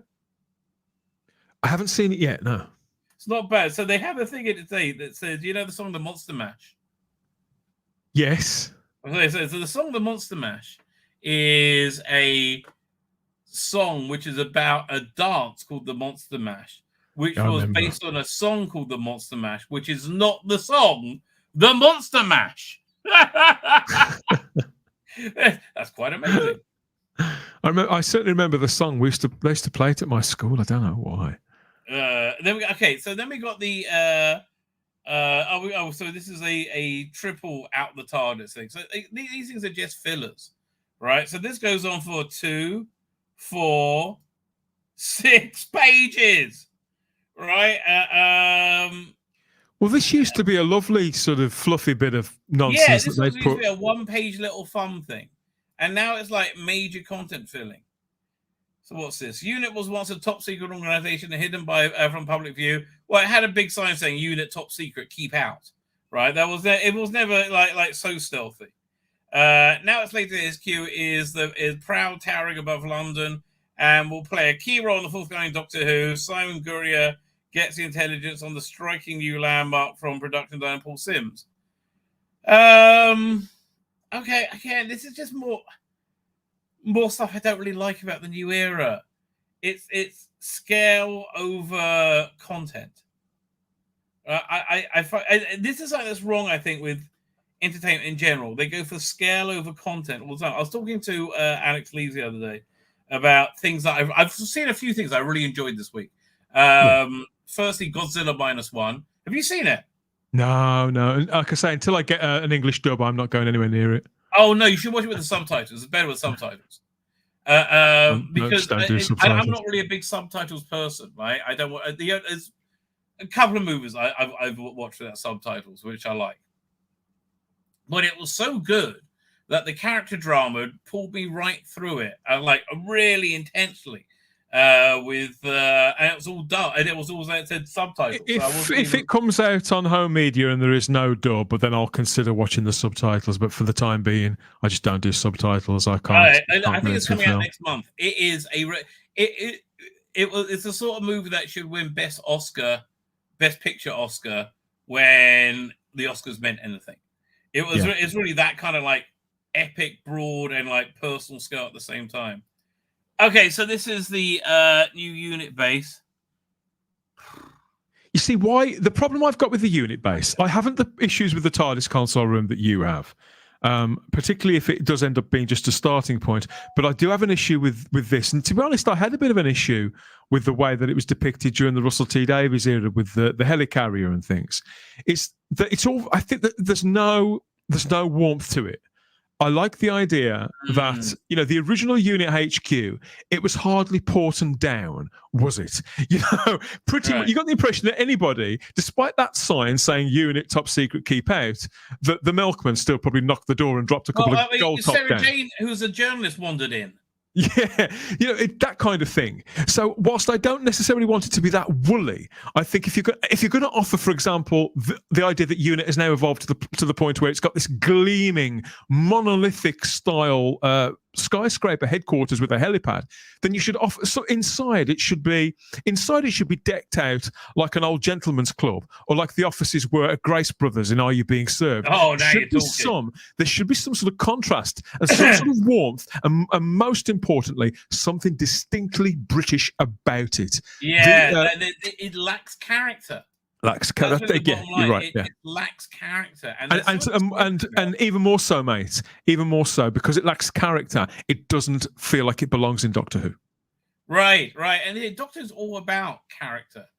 Aficionados international. What's this? We often think of Doctor as being very British institution, but these days, love is spreading across the globe. Dylan Torres turns the Hoovians of Spain. Couldn't care less. See, to be fair, I love stuff like this. How Doctor Who may travel abroad, how people receive it, what they latch onto about it, and what they celebrate about the show. So I do love this sort of stuff. But I'm also quite cautious of the way it's framed. The idea of, it was once thought of as British. No, it is British. This is a British institution. Exactly. And it's lovely. It's lovely that it can be shared globally. I think that's a wonderful, wonderful thing. But never but don't start dismantling the fact that this is a British institution and it should remain so. And there's nothing wrong with that. These Spaniards, they clearly had never had a problem with it. Otherwise, they wouldn't have latched onto it in the first place. Exactly. So this is the Goblin song was one of the surprise highlights of 2023. I like the Goblin song. Okay, I was going to think, brilliant. The surprise highlight, I enjoyed it. Right, it was brilliant. Sorry. I thought the song was absolutely brilliant. Loved it. I thought it was like, so. There's a rumor that the entire season is musical, right? They're going to have musical numbers in every episode. I could totally believe that. Bollocks. I'm calling bollocks. Look, based on what I saw on the Christmas special, I wouldn't really mind it.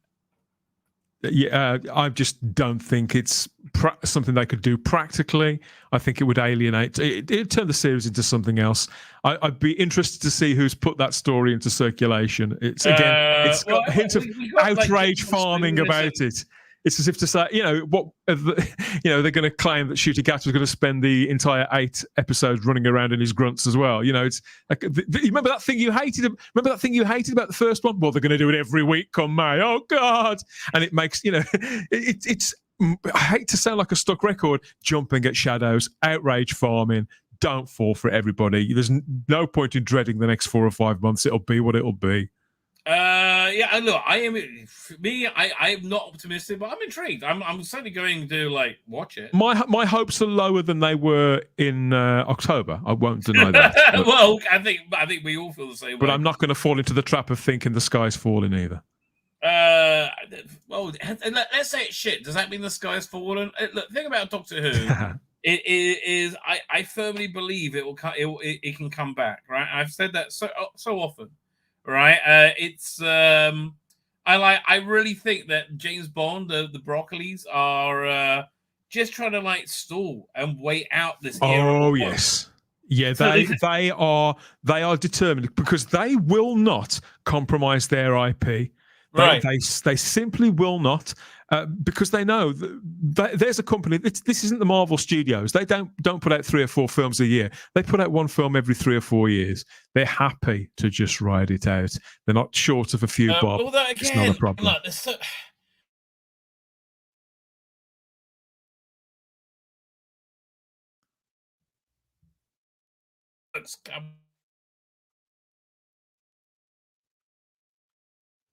You're still there, mate? Can anybody else hear the Rabbi? Because I can't. Okay, can you hear me? I can hear you now. I can hear you now.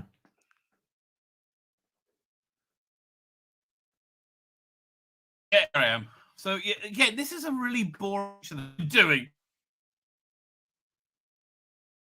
page feature about what people do in the production of Doctor Who. But it's like... Yeah. You see where and this young man, I'm very happy for him that he does this. My son works in film and television. It's a wonderful thing. But does a feature like this need to be across 2? Does a feature like I can hear you now. But my question would be, I think this is I think those features are lovely. But do they need to be across 2 pages? And does one of those pages need to be taken up with a nearly full-length picture of some bugger that he seems like, I'm sure he's a nice lad, but some bugger, we have no idea who he is. And to be quite honest, by the time we've closed the magazine, we won't care. We'll have forgotten about him by the time we get to... it just looks like just make the magazine less pages. At this point, just if you can't fill it, and the thing is, it's criminal that they can't bloody fill it, right? And why are these things right in the middle of the bloody magazine now? This one's in 65 and this should be at the beginning. In my view, in my view, this magazine, and this is no slight on this new editor. Maybe he's about to do something revolutionary and wonderful. I don't know, but this magazine needs looking at from top to toe. Everything about it needs changing to make it. But I mean, the price is ridiculous. Yeah. Everything. They can't justify anything. It's gotten bloated as a line of merchandise under Panini, in my opinion. Well, it's under Panini, so they had been with Panini for 20 years. Yeah. They publish bookazines, they publish specials, and yet the actual magazine, they're happy to spend 2 pages talking about some young lad. About nothing. Who, But here's the thing: the gulf between older fans and newer fans is massive. In that newer fans are vacuous morons who live on TikTok, who aren't buy the magazine, and so they're trying to appeal to them at the same time as having this stuff in that will appeal to people more our age.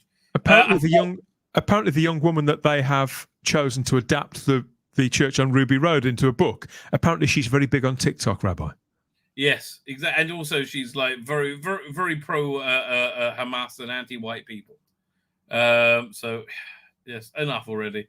Did you ever listen to the Nest Cottage, these audios? These were quite weird. I enjoyed these. They were very much their own thing, but they did feel like Doctor Who. I did enjoy them for what they were, but it's been a long time since I've heard them.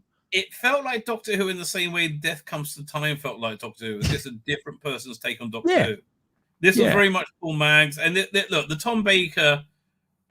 this Doctor was much closer to Tom Baker. Like he lived in a cottage rather than travel the universe. You're right. It was much closer to it.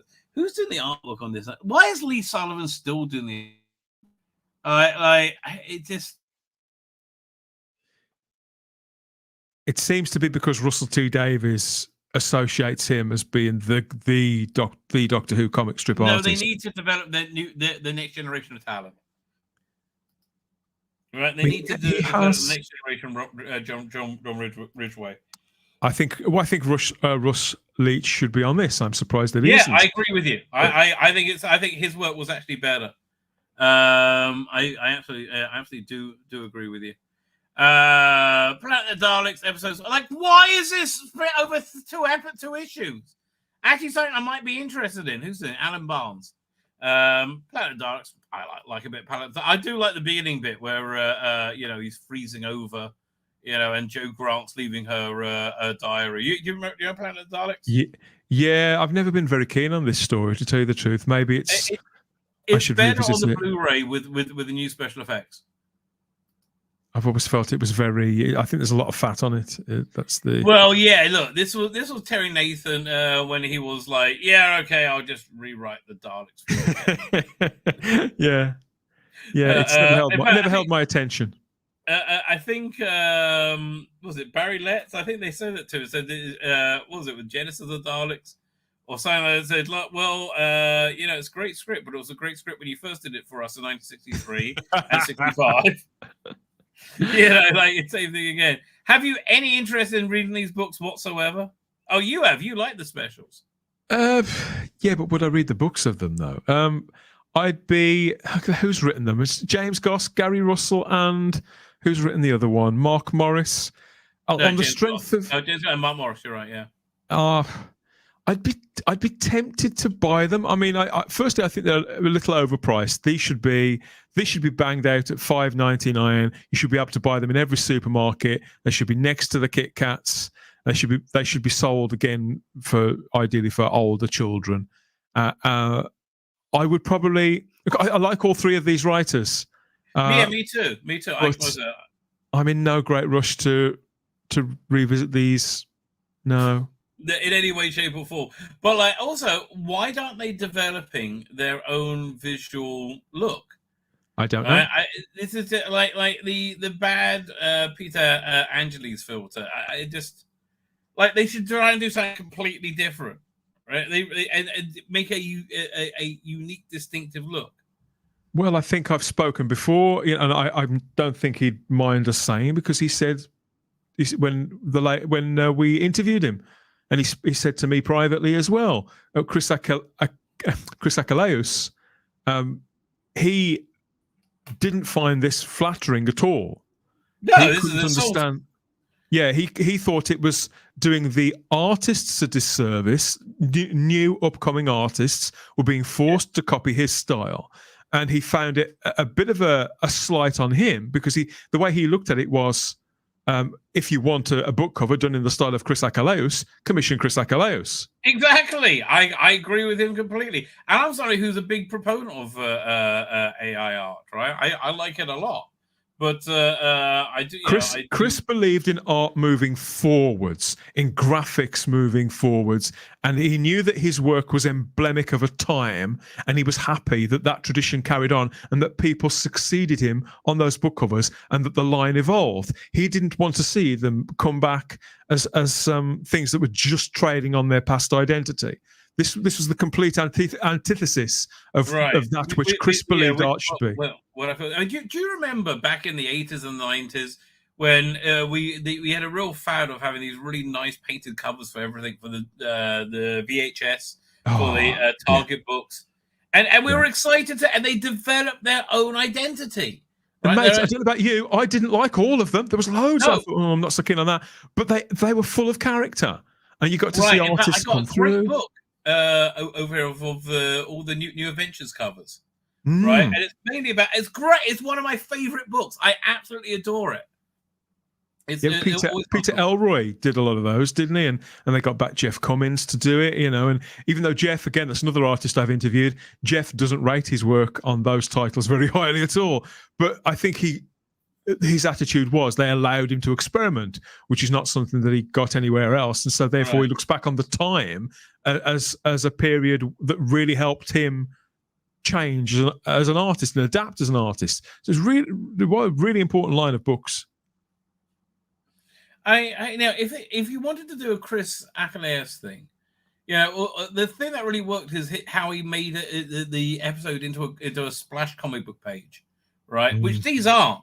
These are just an amalgam poster. These aren't telling a story. Chris Achilles' stuff told a story, right? Do you remember that wonderful thing for Terror of the Zygons with the it looks so much better in his illustration, the Loch Ness Monster. Yeah. Right. But it had a narrative to it. Well, because Chris wasn't just somebody who could capture a likeness of a person. By his own admission, some of his likenesses were better than others, but he tried to convey a mood and to sort of as if he was suddenly hitting pause on a moment of a story, and we were seeing it through this kaleidoscopic lens that was only his, and he was transmitting it to us. This is how excited it made me feel, and I can sort of re-evoke that to you. To do. Yeah, right. It represented a moment in time, right? And again, these things just seem so bland. And this is how I feel about most of this new era. Until Shooty Gutwa turned up, frankly. Shooty doesn't seem bland to me at all. No, right? me neither. Full of character. I mean, he could be too far the other. He could be too far the other way. But in the same way that we've got in the same way that we've got keep your shirt on, darling. In the same way that we've got programming that is starting to look like just content, we also have books and art that kind of just seems like stuff, like product. And it shouldn't be this way. It shouldn't be quite as soulless and as IP-minded as it is. This is why I like fan-made stuff, and I'm very excited over the next few years to see what technology allows people to do. Because essentially they're using this technology to do these dross covers relatively easily, right? And with the AI tools in Photoshop, everything is so much easier now. Like, it's crazy how much easier things are.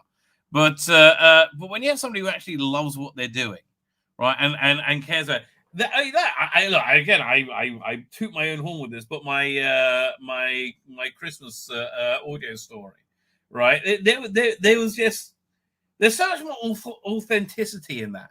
Well, you poured a lot of not just love into that, but a lot of knowledge. And a lot of your sort of and your instincts, your intuitions about those characters, and about storytelling as well. I mean, as much as we've got a double page spread here on the screen, and I don't like criticizing other people's work. I find that illustration on the right a real eyesore. But it's currently generic. But again, look, it was approved. He probably did it relatively quickly. But the thing is, I would take, but mate, I would actually take that. Yeah, I would rather that person, in many respects, take over the covers to the book range than those, because at least they've got a style. They've got a style they're working on, they're developing, and it may not be to my taste, but it's very distinctive. But and Chris would have approved of that. Own visual identity, has character. I agree with you. I do agree with you. Okay, fine. Then, man, it's it's really. I mean, like Robot Project, and there's no way I'm listening to that in a million years. You know, it's slim pickings when they're talking about role-playing games. Right, yeah. And then you got the role-playing game, which do look like they're printed very nicely, I have to tell We're one step away from the toiletries, aren't we? The Jodie Whittaker toilet duck. Somebody just sent me a copy of this, the final of the War Doctor Begins, because I didn't buy it. If I like it, I'll pay for it, right? But this is this is the sixth one they've done. The first four I thought were pretty good, and then they tacked on two more, which are all about this this stunning and brave female character, mainly. Right. And so I bought in the War Doctor. Okay. Never mind. Defender, like they keep putting out Jake Dubman stuff. I guess. But they're full cast. They just announced that before you came on, I went over all the new Big Finish announcements. Big Finish are not going under. It's like they've announced so much bloody stuff this week. It's great, and I know about a few more projects that are coming out as well. I'm going to say they're doing fine by the looks of it. I did advise that that it was almost certainly bullshit, but I felt like a lone voice. I think you've been proved right. Now, this thing, the last day, I got the first part of it. Not very good, sadly. Right? Not very good. It was... you have to have labyrinthine knowledge of the Seventh Doctor range on audio and on TV. TV's fine, right? But, like, they're referencing characters that you last saw like 10, 15 years ago. And like and they're bringing new characters who you don't know who. It's one big epic story. Well, the first half of an epic story. And it doesn't work. It doesn't gel together at all. So this is why I'm not getting the second part. As you say, it's a tough balancing act when Big Finish go back on their own history, because there's only so much that people do cherry pick with these releases, and you can't really expect people to have that sort of exhaustive knowledge or recollection of audio dramas they may have heard twice 15, 18, 20 years ago. I think they should largely... It's one thing to use the companion again, to bring back Hex, and for us to give it and to give us a sort of snapshot of who he was, who we remember him to have been, but another to kind of to treat it as if we re-listen to these audio dramas all the time and can remember every twist and turn of his story. What they should have done, and this is what they should have done with the main range, is make the last year like a tour of all the high spots of the main range. But if you're going to go back to old which I don't mind them doing, I think it's fine them doing that. They've developed a lore, which is okay, which is good. But you've got to make it so it's understandable and intelligible to the new listener. And I've actually not only listened to all these things before, but actually bought and paid for them all. Right? I put my money I took my money out of my pocket and gave it to them, and I still don't have a clue. I was like, "Who's this? What's going on?" I've got boxes and boxes of their CDs upstairs. No shortage of an ashtray at your place. Fine prize giveaway. Again, man, will you stop with this Jake Dubman stuff all the time? I'm just really not into it, because you know why? It's always Jake Dubman with somebody who's not white, who would never be cast as a companion, because they basically run out of not white female actors, right? The woman they had playing, what's her name? Cross. They had Sullivan and Cross. They had so whenever you see her, the pictures that they do on like behind the scenes, she's massive. She towers over everyone. She's like a brick shit house. Now, God bless her. She looks like one of the gladiators, doesn't she? This girl who plays in this with Jake Dudman, it's my mate's ex-girlfriend, this actress. Okay. But yeah, again, it's just like the lack of white people is noticeable. And it's not like I can't stand seeing non-white people. It's I don't like tokenism. I think these people are hired out of tokenism, and I think I'm never going to be okay with that. Right? I've not heard any of these, and as awful as it sounds, I know that Dudman does a great Matt Smith, but I haven't bothered with them because Matt Smith's not in them. Yeah, listen, I got the first few, But like then this David Tennant started doing them in real life. I'm like, well, I'm not bothering Matt Smith. They got to have a good story to bring me in, and they just haven't done that. This was good, by the way. Castle of Fear. Have you ever heard this story? I've got it. I can't remember it though. So this was part of a trilogy. They start off in Stockbridge, and they have what's the name? The guy who played Rory Dad played. Yes. I know you mean. So that was a very good 3-parter. So this is a Castle of Fear, which I forgot it's about the Routons. So yeah, it's quite good. I'm enjoying Sontanos versus Routons. Okay, this picture of Chase Masterson. This is what 40 years ago. God bless you, darling. Again. Yeah, that was 1995. Yeah. Okay, and it looks like it was photoshopped as well. I mean, like.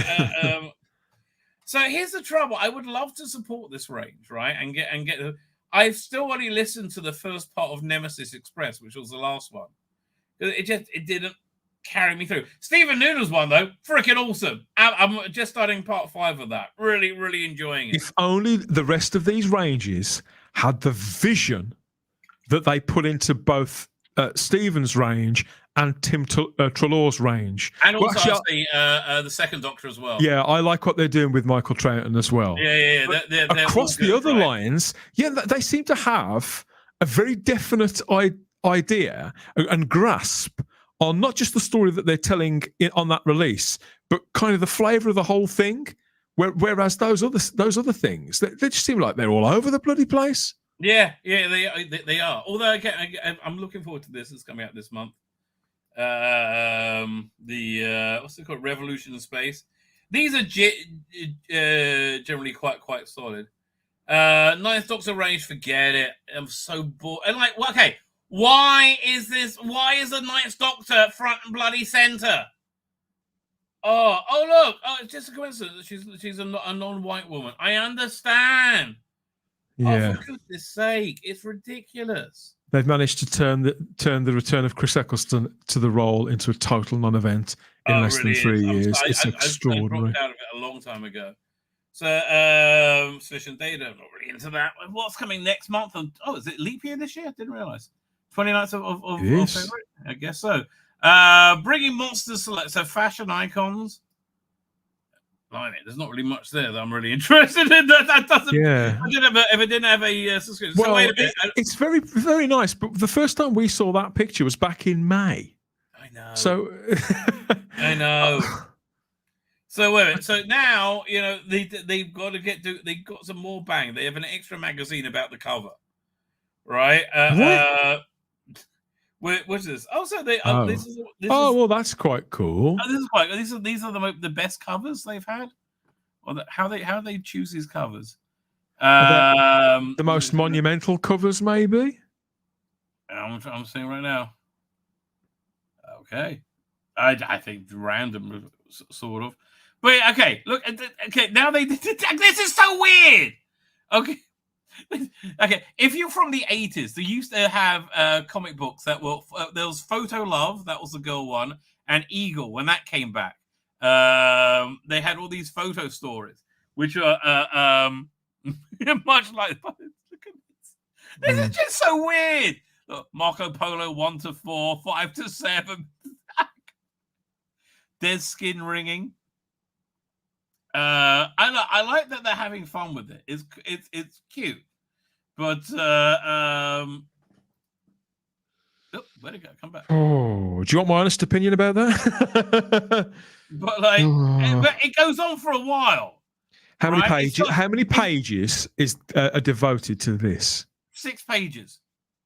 And this is something that's $10.99 is the ticket. It's £10.99 to buy this. This is like an extra magazine they put in there. 15 Doctor according to Doctor Who magazine. Fine. And then more of the bits that didn't come with it. I mean, again, they're just so excited about this. So what they have answer me. Who do you think is honestly ever going to go to the time and the trouble to cut that stuff out and to play whatever dopey game they want you to play with it? So that's a complete waste of their time It's a complete waste of their time, a complete waste of my money. You've got the photo strip there, which I've no doubt was a load of fun to put together. But it's the sort of thing you do at the office Christmas party, and you print it off for your friends, and maybe you might frame it for your colleagues. You don't get your punters to pay for that stuff. You give it as a free gift, maybe. But the ticket price, the price on that cover, it doesn't reflect any of this being free. We are paying for every indulgence in this. It's bang out of order. That's definitely the way of describing everything about this production. Have you seen this video? Yes, I have. I've got it coming up on my show later on. I was like, it's so weird. Yeah, I have, yeah. Then you told me he's Tim Quinn's brother. Maybe like him more. He seems like honestly, he seems like a nice fella. And as I say, I mean, I know a bloke who's like published stuff with him and things like. So he's very well thought of. And he, but he does I know seem that much more like the editor of Razzle. No, you've said it. I would love to know what his reaction to that would be. He'll be like, "Yes, actually, I was." In my experience, people in publishing, as long as they're working, they don't really care what they're working on. Exactly. It's you know, it's you can see in today's industry, absolutely. Yeah, you can completely see why. Right. You mentioned you're back again tonight in 1 hour, I think. We are back. We are back covering a lot of the stuff we talked about in the last hour. But fortunately for me, it's not just me that you're going to be listening to over on Type 40 Live from 8 p.m. on the Type 40 channel. Some of the regulars are back alongside our returning guest, Stephen Noonan, our Doctor on Call, as I like to call him. So Stephen's going to come on. We're going to get stuck into some classic Doctor Who, as well as some new Doctor Who. We're going to have a laugh. Can you please mention to him how much I'm enjoying his book? Because I really genuinely am. Right, I'm really loving it. Although the one complaint I have is I think the episode should have individual titles, because it really nails that feel. I'm really enjoying it. I'll tell him later, but he'll be he'll be thrilled to hear that. He's got a lot cooking himself, actually Stephen has. But we'll be talking a little bit about that later on. And we'll be digging into season 15 on Blu-ray. We'll be talking about Doctor Who magazine issue number 600, funnily enough, and asking people as well for their memories of Doctor Who magazine throughout the years, as well as a few other little morsels and a couple of returning features like the Doctor Who diary, which Simon Horton has given a bit of a dusting down to and given it a bit of a refresh. So there's all sorts of stuff coming, some fabulous fan art. How can you make it better? It was already perfect. I love the Doctor Who diary. Well, that's what I asked myself, but he was determined. He said he could make it better. And I think he has proven me wrong, and he has delivered. So you can find out later on at Type 40 Live. Okay. With that, ladies and gentlemen, I think we're going to wrap up. I am cream cracker. I absolutely the inclement weather has got to me, right? And I'm like, I just want to go to bed. That sounds like. Well, although again, restore it's in England. What? Restore the Rabbi. Well, that I could say restore the Rabbi. Restore the Rabbi. I thought you said get Bristols to the Rabbi. I was like, yes. Speaking of which, have you seen the thumbnail I did today? Is this the one of Billy Piper in a Union Jack bikini? Oh yes. Yes, I've seen. Good old Billy. Although, again, I went through many iterations to find that. Again, this AI is just freaking perfect. Yeah, you might have to send me that. There's this one as well. Wow. Yeah, I know. My kind of girl, yes. It somehow it knew it was supposed to be Billy Piper. Right, and kind of just got her body. Not so keen on that. She's a little too muscular there. It's a bit Gladiators for me, that one. We'll stick over here. There you go, Billy. Yeah. You're doing a fine job. And I'm not big on blondes either. I prefer brunettes. But that is fabulous stuff. When's the calendar coming out? We want the calendar of all this stuff. Oh no, I'm totally doing a calendar. That's absolutely happening. Right. I hope to see some of you at 8 o'clock on the Type 40 channel, as well as you, Rabbi. Pop in by all means and drop a few. If I say yes. I do not know. Anyway, thanks for having me. Broadcast man saying good night, good luck, and may your God walk with you. And hit me in broadcast.